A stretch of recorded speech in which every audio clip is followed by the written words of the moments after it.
하나님 아버지, 말씀을 사모함으로 주님의 음성에 귀 기울이기 원합니다. 주님의 음성을 듣고 깨달을 수 있는 은혜를 허락하여 주소서. 우리의 심령이 아버지의 뜻과 계획을 알고 실천할 수 있는 삶이 되기를 원합니다. 기도를 통해 주님과 인격적 사귐을 갖게 해주시고, 기도할 때마다 우리의 마음속에 있는 모든 죄를 주님께 가지고 나아가게 하여 주소서. 진실한 자의 기도를 들으시고 정직한 자의 간구를 들으시는 주님의 사랑이 나를 덮기를 원합니다.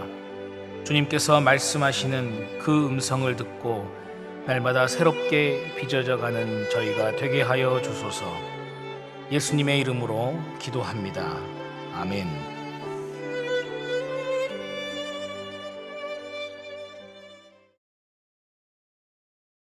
다 함께 찬송가 286장 함께 찬송하시겠습니다.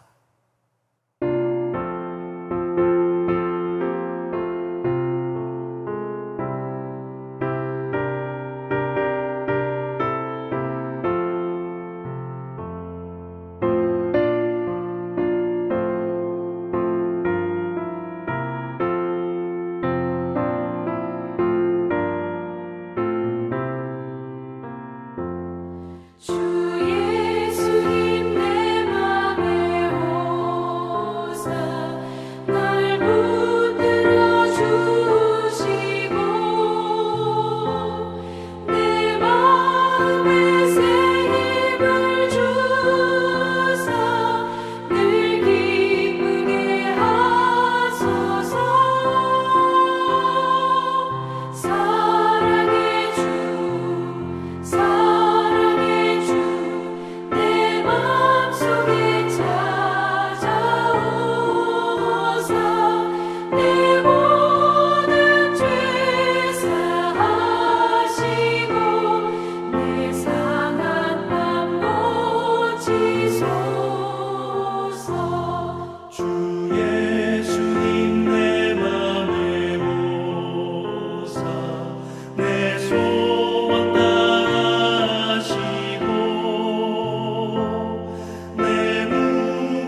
오늘 말씀은 욥기 32장 1절에서 22절 말씀입니다. 욥기 32장. 욥이 자신을 의인으로 여김으로 그 세 사람이 말을 그치니 람 종족 붓 사람 바라겔의 아들 엘리후가 화를 내니 그가 욥에게 화를 내면 욥이 하나님보다 자기가 의롭다 하며 또 세 친구에게 화를 내면 그들이 능히 대답하지 못하면서도 욥을 정죄함이라. 엘리후는 그들의 나이가 자기보다 여러 해 위이므로 욥에게 말하기를 참고 있다가 세 사람의 입에 대답이 없음을 보고 화를 내니라. 붓 사람 바라겔의 아들 엘리후가 대답하여 이르되 나는 연소하고 당신들은 연로하므로 뒷전에서 나의 의견을 감히 내놓지 못하였노라. 내가 말하기를 나이가 많은 자가 말할 것이요 연륜이 많은 자가 지혜를 가르칠 것이라 하였노라. 그러나 사람의 속에는 영이 있고 전능자의 숨결이 사람에게 깨달음을 주시나니 어른이라고 지혜롭거나 노인이라고 정의를 깨닫는 것이 아니니라. 그러므로 내가 말하노니 내 말을 들으라. 나도 내 의견을 말하리라. 보라, 나는 당신들의 말을 기다렸노라. 당신들의 슬기와 당신들의 말에 귀 기울이고 있었노라. 내가 자세히 들은즉 당신들 가운데 욥을 꺾어 그의 말에 대답하는 자가 없도다. 당신들이 말하기를 우리가 진상을 파악했으나 그를 추궁할 자는 하나님이시요 사람이 아니라 하지 말지니라. 그가 내게 자기 이론을 제기하지 아니하였으니 나도 당신들의 이론으로 그에게 대답하지 아니하리라. 그들이 놀라서 다시 대답하지 못하니 할 말이 없음이었더라. 당신들이 말없이 가만히 서서 다시 대답하지 아니한즉 내가 어찌 더 기다리랴. 나는 내 본분대로 대답하고 나도 내 의견을 보이리라. 내 속에는 말이 가득하니 내 영이 나를 압박함이니라. 보라, 내 배는 봉한 포도주통 같고 터지게 된 새 가죽부대 같구나. 내가 말을 하여야 시원할 것이라. 내 입을 열어 대답하리라. 나는 결코 사람의 낯을 보지 아니하며 사람에게 영광을 돌리지 아니하리니 이는 아첨할 줄을 알지 못함이라.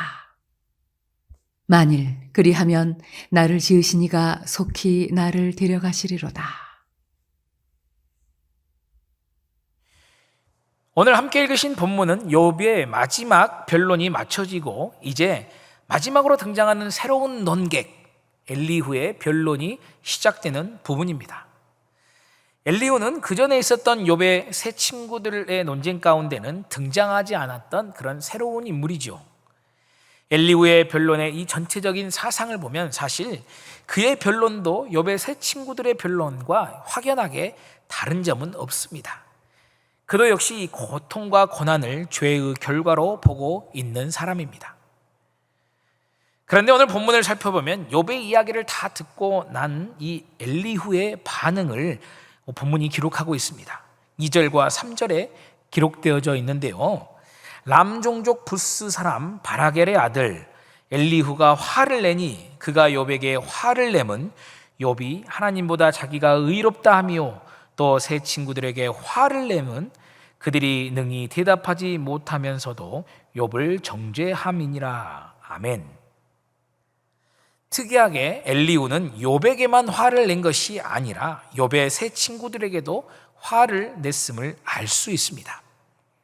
엘리후가 궁극적으로 이 변론을 시작하게 된 것은 욥이 자신이 의인이라는 주장을 굽히지 않은 이유도 있지만 또한 욥의 세 친구들이 욥의 주장을 꺾지 못했기 때문입니다.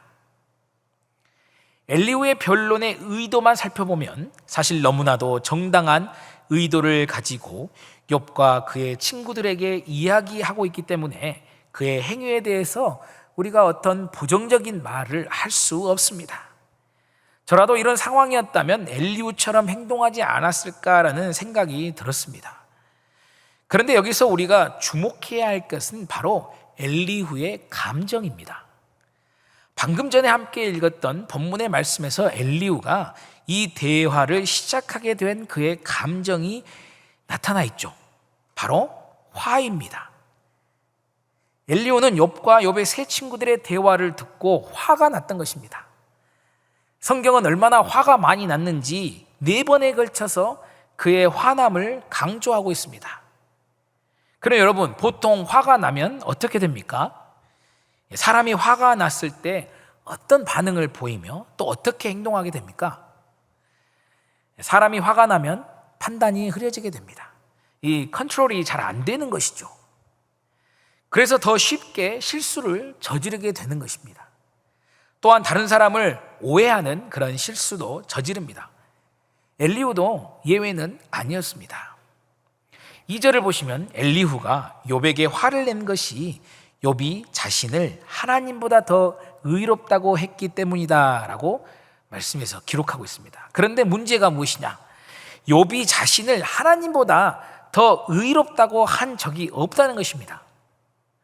본문 1절을 보시면 욥이 자신을 의인으로 여겼다고 기록하고 있습니다. 말씀처럼 욥은 일관성 있게 자기 자신의 정당함과 자기에게 찾아온 고난과 고통의 이 부당함을 피력하고 있는 것일 뿐입니다. 자신이 하나님보다 더 의롭다고 한 적은 없었습니다. 욥이 사실 자신을 의인이라고 평가하는 것도 모두 하나님의 의의를 기준으로 한 것입니다. 그는 하나님의 의의를 가장 최고의 가치에 놓고 있지 하나님보다 자신이 더 의롭다 한 사실은 없다는 것입니다. 자신에게 찾아온 고난의 정도가 너무 커서 자신이 의롭게 살아온 사실에 대해서 좀 더 강하게 어필한 점은 있습니다만 절대로 넘어서는 안 되는 선, 바로 창조주 하나님의 공의로움과 의로우심을 넘어서 자신의 의의를 내세운 적은 없다는 것입니다. 이렇게 화라는 감정은 상대방의 의도와 말뜻을 냉철하게 바라볼 수 없도록 하는 장애물이 되는 것입니다. 원래의 엘리후는 아마도 지혜롭고 명철하며 사리에 밝고 겸손하여 예의가 있으며 화도 잘 내지 않는 그런 사람이었을 것입니다. 그의 말에서 우리는 그가 어떤 사람인지 알 수 있지 않습니까? 먼저 6절과 7절을 보시면 이렇게 기록하고 있습니다. 부스 사람 바라겔의 아들 엘리후가 대답하여 이르되 나는 연소하고 당신들은 연로함으로 뒷전에서 나의 의견을 감히 내놓지 못하였노라. 내가 말하기를 나이가 많은 자가 말할 것이요 연륜이 많은 자가 지혜를 가르칠 것이라 하였노라. 아멘. 이 말씀은 엘리후가 지금 고대 당시의 사회적 관습과 또 질서를 잘 따르던 그런 인물이었다는 것을 알 수 있게 합니다. 성경은 엘리후가 언제부터 욥과 함께 있었는지에 대해서는 정확하게 기록하고 있지는 않습니다. 그러나 엘리후가 욥과 이 세 친구의 대화를 모두 들었다고 생각해 볼 때 그런 욥과 세 친구의 이 기나긴 변론을 조용히 앉아서 경청했음을 알 수 있습니다. 그도 혈기가 있는 젊은이고 신앙의 깊이와 또 하나님에 대한 깊은 이해를 가질 정도로 지혜가 풍부한 사람이었음을 우리는 알 수 있습니다. 언제든지 자신도 한마디 의견을 낼 수 있지만 이 사회 안에서 합의된 연장자에 대한 예의 범절과 또 질서에 순응하고 따랐던 것이죠. 이제까지 자신의 감정을 잘 다스리며 경청하고 있었다고 우리는 생각해 볼 수 있는 것입니다. 아마도 그는 욥의 세 친구들이 또 다른 변론을 계속 이어갔다면 화가 났음에도 불구하고 그 화를 삭히면서 다스리면서 다시금 경청했을 그런 사람입니다. 그러나 마지막에 와서 화를 참지 못했던 것입니다. 욥의 대답을 듣고 그 말에 대해서 한마디 변론을 하지 못하는 세 친구들의 모습을 보고 있자니 더 이상 참을 수 없었던 것입니다. 지혜롭고 참을성 있고 하나님에 대한 깊은 이해가 있고 신앙의 깊이가 있다고 해도 마지막 순간에 화를 참지 못했기 때문에 자신의 실수를 드러내게 되는 것입니다. 사람이 화가 나는 것은 어떻게 할 수 없습니다. 그것은 자신도 통제할 수 없는 그런 감정에서 비롯된 것이기 때문입니다. 그런데 하나님은요, 화에 대해서 이렇게 설명하고 계십니다. 창세기 4장 6절에서 7절입니다. 여호와께서 가인에게 이르시되 내가 분하여 함은 어찌 됨이며 안색이 변함은 어찌 됨이냐? 내가 선을 행하면 어찌 낯을 들지 못하겠느냐? 선을 행하지 아니하면 죄가 문 앞에 엎드려져 있느니라. 죄가 너를 원하나 너는 죄를 다스릴지니라. 아멘. 하나님께서 지금 화가 나 있는 가인에게 주신 말씀입니다. 여기서 하나님은 화와 죄를 같은 선상에 놓고 계신다는 것을 우리는 알 수 있습니다. 여러분, 화난 감정은 대부분 좋은 것으로 이어지지 않습니다. 죄악된 행위로 옮겨지는 것을 우리는 자주 경험하지 않습니까? 화라는 감정을 다스리지 못해서 낭패를 본 자가 바로 가인입니다. 그는 자신의 화를 다스리지 못해서 동생 아벨의 생명을 해치게 됩니다. 함께 읽었던 창세기 4장 6절 7절이 바로 가인이 자신의 화를 참지 못하고 아벨의 생명을 해치는 이런 끔찍한 죄악을 저지르기 바로 전에 하나님이 주신 말씀이었습니다. 그렇게 하나님은 그 죄악으로 가는 지름길과 다름없는 화를 다스리라고 우리에게 말씀하십니다. 그런데 화는 하나님께서 우리에게 주신 감정의 일부이기도 합니다. 성경을 보시면 예수님도 화를 내신 장면이 등장합니다. 예수님의 화를 잘 설명하는 글이 있어서 인용해서 함께 살펴보고자 합니다. 이 예수님의 화는 자신에 대한 사소한 논쟁이나 또한 개인적으로 당한 어떤 모욕에서 비롯되지 않았고, 또한 이기적인 것이 개입되지 않았다는 것입니다. 그리고 예수님께서는 다른 이들의 단점에 대해서 화를 내신 것이 아니었죠. 예수님의 화는 죄된 행동과 진짜 불의를 겨냥한 것이었습니다. 본문에 등장하는 엘리후는 여기서 자유롭지 못한 것이었습니다. 12절의 말씀을 보면 욥을 꺾지 못했기 때문에 화가 났다라고 했습니다. 그를 꺾지 못한 이 세 친구들의 단점, 그들의 무능함에 화를 내었던 것입니다. 또한 예수님의 화는 올바른 부속 감정을 동반한 것이었습니다. 바리새인들에게 화를 내신 것도 이 그들에 대한 사랑과 그들의 영적 상태에 대한 염려에서 비롯된 것이지 증오나 악의와는 아무런 상관이 없었던 것입니다. 뿐만 아니라 예수님의 화는 올바르게 절제가 되었고 자제력을 잃으신 적이 결코 없었다는 것을 우리는 알 수 있습니다. 예수님께서는 죄가 되는 일은 아무것도 하지 않으셨죠. 예수님께서는 당신의 감정을 자제하셨고 감정에 따라 좌우되지 않으셨습니다. 더욱이 예수님은 화가 변하여 쓴 뿌리가 되도록 허락하지 않으셨고 그 누구에게도 또 어떠한 원한을 품지 않았다는 것입니다. 마지막으로 예수님의 화는 올바른 결과로 이어졌습니다. 하나님의 말씀에 의해 절제되었기 때문에 적절히 처리되었고 결국 하나님의 뜻을 성취하는 데 장애물이 되지 않았다는 것입니다. 야고보서 1장 19절 20절 말씀에 듣기는 속히 하고 말하기는 더디하며 성내기도 더디할 것은 사람이 성내는 것이 하나님의 의의를 이루지 못하기 때문이라고 말씀하고 있습니다. 결론적으로 우리는 예수님처럼 그리고 주님의 말씀을 따라 화를 잘 다스려야 한다는 것입니다. 화를 잘 다스리지 못하면 우리를 시시탐탐 노리고 삼키고자 하는 죄에게 우리를 통째로 넘겨주게 될 것이고, 반면에 화를 잘 다스리면 하나님의 뜻이 우리의 삶 가운데서 성취될 것입니다. 함께 시작되는 오늘 하루도 우리의 삶의 현장에서 삶의 문 앞에 죄가 엎드려져 있으면서 우리를 시시탐탐 노릴 것입니다.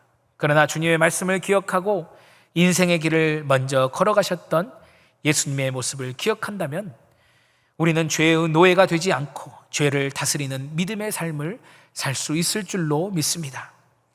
우리와 함께 하시는 주님을 의지하며 나아가시는 오늘 하루의 삶이 되시기를 예수님의 이름으로 축복합니다. 기도하시겠습니다.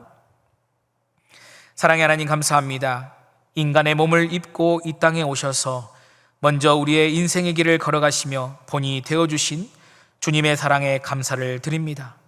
우리의 영혼을 시시탐탐 노리는 죄악의 유혹 앞에서 우리의 영혼이 주님을 신뢰하고 주님이 걸어가신 그 길을 따라 걸어갈 수 있도록 굳건한 믿음을 주시기를 원합니다. 그리하여 우리의 삶이 선을 행하는 삶이 되게 하여 주시고 선을 따라 행하며 죄를 다스리는 믿음의 자녀가 되도록 인도하여 주시옵소서. 오늘 하루도 우리를 인도하시는 주님의 인도하심을 따라 살아가는 믿음의 삶이 되기를 원하오며 예수님의 이름으로 기도드립니다. 아멘.